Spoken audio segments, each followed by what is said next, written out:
until responsible Americans wake up and support the moderate Muslims, we're going to have this problem continuously. You see, a moderate Republican is not a good thing.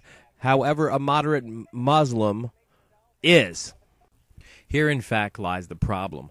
Moderate Muslims are not standing up to the Islamic jihadists, the jihadi, the Wahhabists. They're not standing up because they have a great amount of fear. They know the dedication that these people will succumb to their own deaths in order to have the heads of the infidels. And so they themselves are more family-oriented, and they themselves are not willing to die for their religion like the ones they need to push back.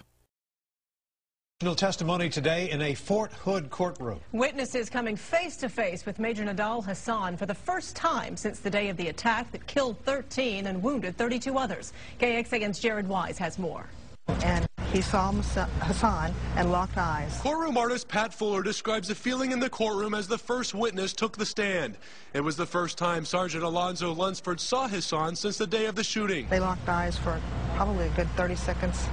Really intense. Lunsford recounted the events that morning in the medical clinic, saying, "When I stand up, Major Hasan and I establish contact. At that time, he brings the weapon up and pointed it at me, and the laser pointed at me. I closed my eyes, and he discharged the weapon." The prosecutor said, "What happened?" Lunsford said, "I got hit in the head. I spun around and dropped." Lunsford was shot 5 times that day and had to go through extensive reconstructive surgery. This is a rare moment. You rarely see this. When you have a victim who survived such trauma, stare at the guy who tried to murder him. And, you know, neither one of them blinked. Michelle Harper was next on the stand. She worked in the clinic, and while she wasn't injured in the attack, her 911 call was played inside the courtroom.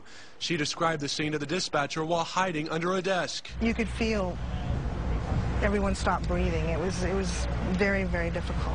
Very difficult. You could hear people dying in the background. It was difficult. Hasan remained silent and emotionless during the testimony today, still in Army fatigues and a knit cap. His health is still an ongoing issue, and the court judge warned several breaks and lengthy recesses may be necessary. In Fort Hood, Jared Wise, KXAN Austin News. Visit Pushback now for news that affects America.